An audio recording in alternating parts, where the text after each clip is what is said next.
আজকে খুব বেশি সকাল সকাল ঘুম থেকে উঠেই রান্না চড়িয়ে দিয়েছি, কারণ ফার্নিচার মার্কেটে কালকে গিয়েছিলাম, আজকেও যাব। কালকে আমাদের কেনাকাটা হয়নি, কারণ ফার্নিচারের দাম এত বেশি চড়া যে কি বলবো। আর আসলে এটা তো রেগুলার প্রতিদিনই আর কি ফার্নিচার কেনা হয় না। তো যারা যারা এখন কেনাকাটা করছেন তারাই বুঝতে পারবেন একমাত্র যে ফার্নিচারের দাম কত বেশি আগে থেকে। তো আমি অনেক বছর পরে ফার্নিচার কিনছি, কারণ আমার আগের যে ফার্নিচার গুলো ছিল সবগুলো পুরনো হয়ে গিয়েছে, আমি এক এক করে সবকিছু চেঞ্জ করবো এই কারণে। তো ফার্নিচার দেখতে গিয়ে ওখানে অনেক বেশি দামের কারণে কেনা হয়নি। তো আজকে এর জন্য সকাল সকাল ঘুম থেকে উঠে আগে রান্না বান্নাটা সেরে নিচ্ছি, তারপরে একটু পরে আমরা চলে যাব সবাই মিলে ফার্নিচার দেখার জন্য। যদি তারপর যাওয়ার পরে দেখা যাবে কোন ফার্নিচারটা কত দাম এবং আমরা কোনটাই নিতে পারবো। তো আজকের ভিডিওটা আপনাদের কাছে কেমন লেগেছে অবশ্যই আমাকে কমেন্টের মাধ্যমে জানাবেন। আর আজকে রান্না বান্না হচ্ছে, আমি এখানে আলু, পটল আর হচ্ছে বরবটি এগুলো দিয়ে একটা তরকারি করলাম, আর বড় মাছ। আর এই মাছটা হচ্ছে রুই ঢালা মাছ। তো খেতে কিন্তু খুব সুস্বাদু হয়েছিল তরকারিটা। তা অনেকদিন পরে এরকম মাছের তরকারি খেলাম, কারণ আমার ঘরে বেশিরভাগই মাংস জাতীয় জিনিসই খাওয়া হয়, কারণ মাছ কাটা বেছে খেতে হয়, এই কারণে ওরা মাছটা খুব একটা বেশি পছন্দ করে না।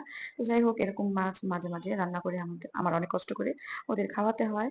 তো এই হচ্ছে আজকের আমার রান্না বান্না, আর সাথে ছিল ডাল ভাত আর একটা ভাজি করেছিলাম। আর এখানে কয়েকদিন থেকে ঝুম বৃষ্টি নামছে, আর ঝুম বৃষ্টি নামে যখন আমরা মার্কেট যাই, তখন মার্কেট যাওয়ার পরে ঝুম বৃষ্টিটা নেমে যায়। খুব বেশি দূরে যেতে পারি না, তারপরে যে ভিজে ভিজে মানে বাসায় এসে পড়ি।